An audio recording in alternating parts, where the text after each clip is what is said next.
The structure of the trees is provided by the devas, and they do that throughout the universe with all structures that are needed. In the southern, more tropical hemisphere, the people called SANAT give their spirits to the trees, and they come from the planet of Sorikor. So that gives us an idea that we are talking to highly intelligent beings. And it's great if we could listen and respectfully get in touch with them. They know mankind. We actually know very little about them.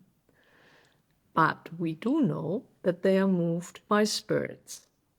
Charles, could you give us some more examples from around the world? Yes, welcome everyone too, and like to add before I dive into the answers that we are talking about plants as a form, but the spirit behind that form are living beings. And as you followed our podcast, you understand why we address them with respect and talk about relationships and connections with the plants. As we see them under the microscope, plants are eukaryotic organisms, multicellular eukaryotes, and they obtain energy through photosynthesis. Right there, you see the connection with the sun, and you see the chemistry and the alchemy that produces the energy that supports all life on Earth.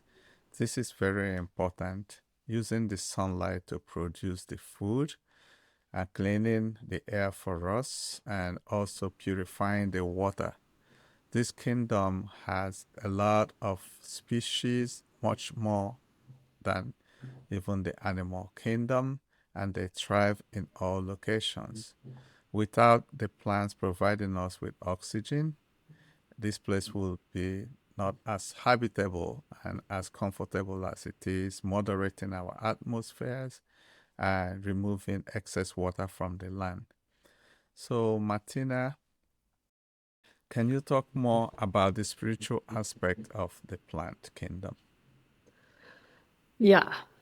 Well, actually, you might know more about that, right? Because you work with one of their 12 leaders with MISONAS. His fractal name is Artepal. You are in the process of writing a book together with him. Yes. Could you share some insights first? Yes, I'm happy to talk about Artipal Misonas and his role in the work that he does and in what he would like the world to know. He talks about, and these are his words talking now, one of the original creators, one of the primal foundation for our current universe, an aspect of the divine. And in the relationship, his responsibility within the creation, starting with the plant kingdom, but also supporting all the other kingdoms, is to receive the divine blueprint, the plan for the earth. As we know from the SANAT Kumaras, the 12 strands on diamond DNA by Martina, the earth ended the influence of the dark fractals.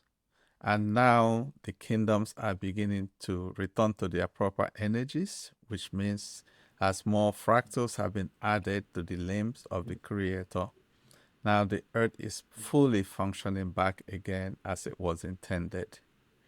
So you may know also that the plant kingdom contains the feminine divine energy for our planet, balancing and creating things as force of life.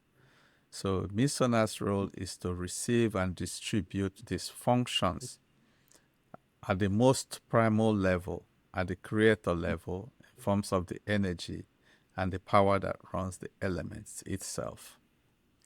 So the Misonas as the divine feminine is actually goddess, Mother Earth. We are familiar with that as the power. that distributes all life and produces life and reproduces life. It's a perfect balance of love and the love of loving, the nurturing nature, which is the truth. So the truth is actually about the love itself. And MISONAS says, I am love, within and without, and have no form, since this love is all giving life.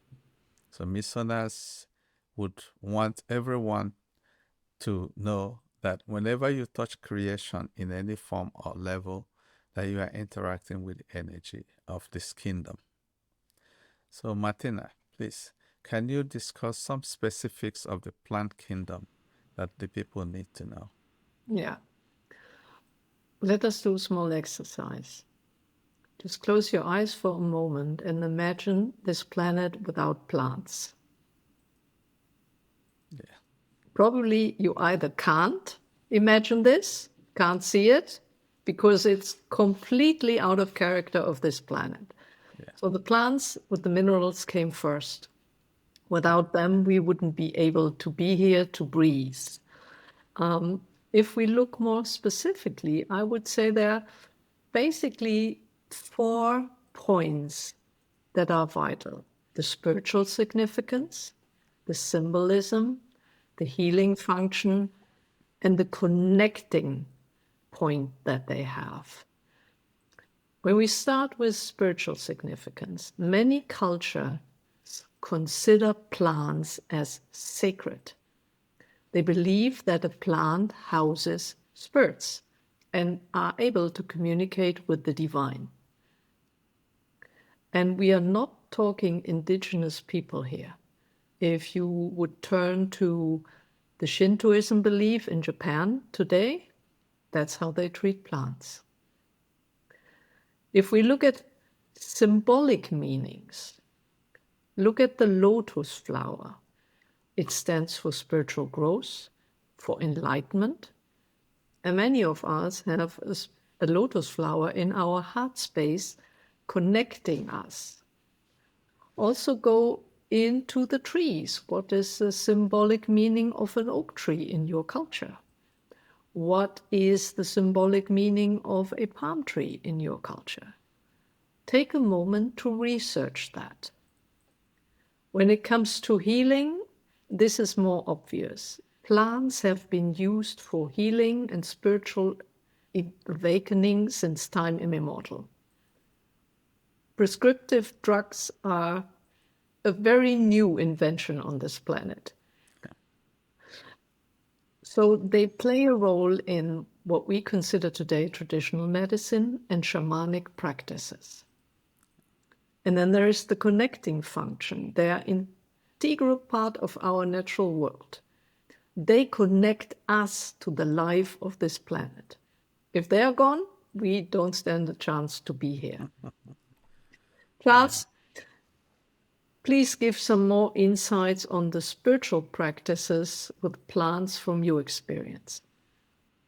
Yeah, plants are essential, our food and our health and our shelter and many other, even balancing our energy. We benefit from the presence of the plants. And we know that in rituals and ceremonies that plants, parts, the leaves, the roots, the bark, some others are used or burnt to center the energy of the place and clear away, negative influences or spirits that may be around. In shamanic practices, there are sacred plants like ayahuasca, or even including the marijuana and other plants that are narcotic plants that are used by the shamans and in their ceremonies because of its ability to open gateways for practitioners.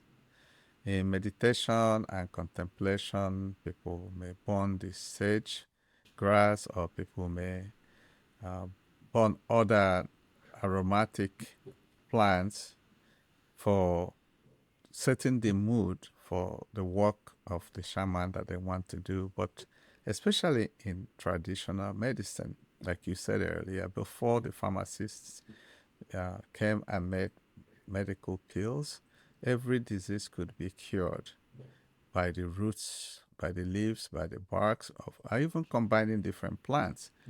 And the knowledge of healing plants actually come from the trees who would speak to the shaman and say, combine this and that, and you will cure this and that. So as we continue back with connecting with our plants, we are going to go back to this place where we would rediscover all the benefits that the plant kingdom gives to us. But in a practical lesson, as we may want to know, the plants are very resilient by their nature of they grow everywhere, even on top of rocks where you would not expect them to be, and tall trees are standing. So they are very resilient and adaptable. And if you look at the root networks, you see how interconnected they are all over the world, speaking one language through the mycelium, and also supporting each other. They form a community. So there is a lot to be learned from the plant kingdom itself. So, Martina, when we talked about the animals, you talked about the representatives in Shambhala. Could you talk a bit about representatives of the plant kingdom in Shambhala? Sure. Let me add one thing before I start to what you just mentioned, which to me is of equal importance. Just think about the beauty plants make us realize. Yes. Just the magnificent flowers, the colors, the scent they spread. This is touching, very touching to us. But yeah, back to facts and the role of the kingdom in the Shambhala Unity Council. So again, they represented by 12 leaders, 11 higher beings, and one incarnate they have chosen. Same with every kingdom. So the most known to us is MISONAS, you just mentioned, fractal name Artepal. And then there are Tosina, Nikomas, Nineveh, Zotifas, Totsaris, Adelbas, Mesomas, Karator, Gual, and Zenopek. I have to admit, I haven't talked to all of them yet, but, and this is possible for everyone who is soul connected, you can participate in the meetings of the Shambhala Unity Council via your soul connection and sit in the assembly and listen. Yes. Everyone so connected is welcomed, and if you request, then you will be invited. Yes. Yeah. So their dealings are public to every incarnate on earth. That includes all members of the plant kingdom. They're welcome any time to listen in and see what's going on. Okay, well, Martina, we have covered a bit about the plant kingdom. Thank everyone for joining us today.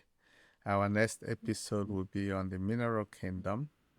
We thank everyone that sends us questions and comments and likes so that our work gets noticed by others. Thank you, everyone, and bye-bye. Thank you also from my side. Please drop us from where in the world you are listening. We really would like to know and start using that building community. Thank you very much. Thank you, everyone. Bye-bye.